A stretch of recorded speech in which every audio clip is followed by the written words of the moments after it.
ito mga troubleshoot natin doon sa kabalikbaran. Kaya binaklas natin lahat ng wire. Isa-isa natin yan doon.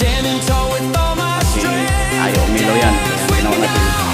Yung line 2 yan, nakapunta sa line 1. Yung line 1, yung supply ng switch, nakapunta pa rin sa line 1. Kaya, paano ilaw?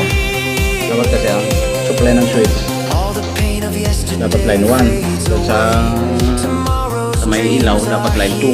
So hindi, pinagsama niya for 1 sa splicing, kaya hindi ilaw. Kaya ginawa natin, pinaklas natin ang large na isa natin gamit ang ating tester ito. Kaya testing natin mamaya, abangan.